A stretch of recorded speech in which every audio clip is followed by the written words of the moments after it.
আল্লাহ রাসূল বলেন, ইদা দাখালা রমাদান ফুতিহাত আবওয়াবুর রহমা, রমজানের মাস প্রবেশ করার সঙ্গে সঙ্গে রহমতের সমস্ত দরওয়াজাগুলো আল্লাহ খুলে দেয়। আর এক হাদিসের মধ্যে পাওয়া যায়, ফুতিহাত আবওয়াবুল জান্নাহ, জান্নাতের সমস্ত দরওয়াজাগুলো খুলে দেওয়া হয়। ওয়াগুল্লিকাত আবওয়াবুন নার, এবং জাহান্নামের সমস্ত দরওয়াজাকে বন্ধ করে দেওয়া হয়।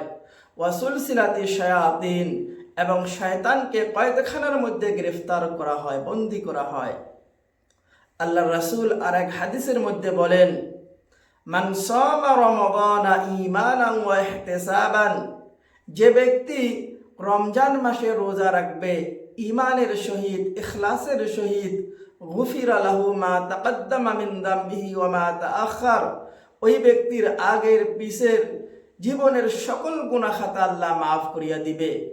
তো এই রমজান মাসে, সামনের রমজান মাসে আমরা সুখে দুঃখে, খাই না খাই, যেমন অবস্থায় থাকি না কেন, রমজানের সবগুলো রোজা রাখার চেষ্টা করব।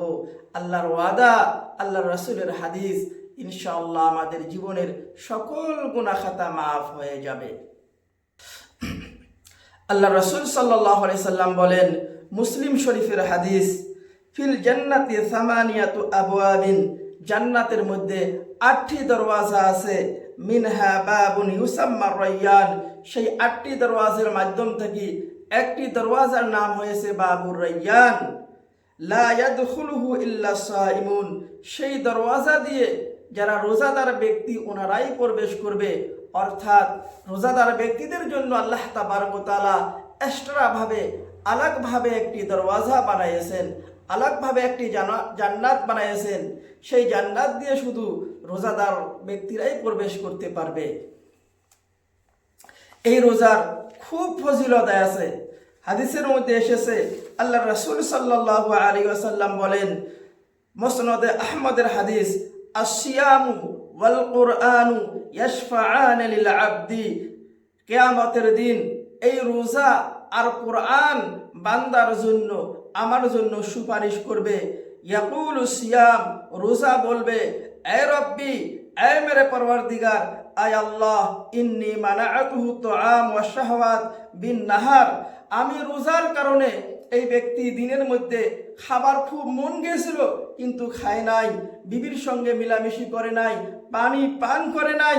হায় আল্লাহ, ফাশাফি'নি ফিহি, আমি এই বান্দার জন্য সুপারিশ করতেছি। আল্লাহ, আল্লাহ তুমি আমার সুপারিশ কবুল করে নাও। ওয়া ইয়াকুলুল কুরআন, আবার কোরআন বলবে, মানাআতুহুন নাওম বিল্লাইল, আয় আল্লাহ, আমি কোরআন রাতের মধ্যে, এই ব্যক্তি আমার তেলাওয়াত করছিল, রাতের মধ্যে ঘুমাই নাই, রাত জাগিয়ে কোরআন পড়ছিল। ফাশাফি'নি ফিহি, আমি এই ব্যক্তির জন্য সুপারিশ করতেছি, তুমি এই ব্যক্তিকে জাহান্নামের মধ্যে দিও না। ফায়ুশাফাআন, আল্লাহ তাবারক ওয়া তাআলা রোজারও সুপারিশ কবুল করে নিবে, কোরআনেরও সুপারিশ কবুল করে নিবে, আর সকল গুনাহ মাফ করে দিয়ে ওই রোজাদার ব্যক্তিকে আল্লাহ তাআলা জান্নাতের মধ্যে দিবে। ওই কোরআন পড়নেওয়ালা ব্যক্তিকে আল্লাহ তাবারক ওয়া তাআলা জান্নাতের মধ্যে দিবে, সকল গুনাহ খাতা মাফ করিয়া দিবে।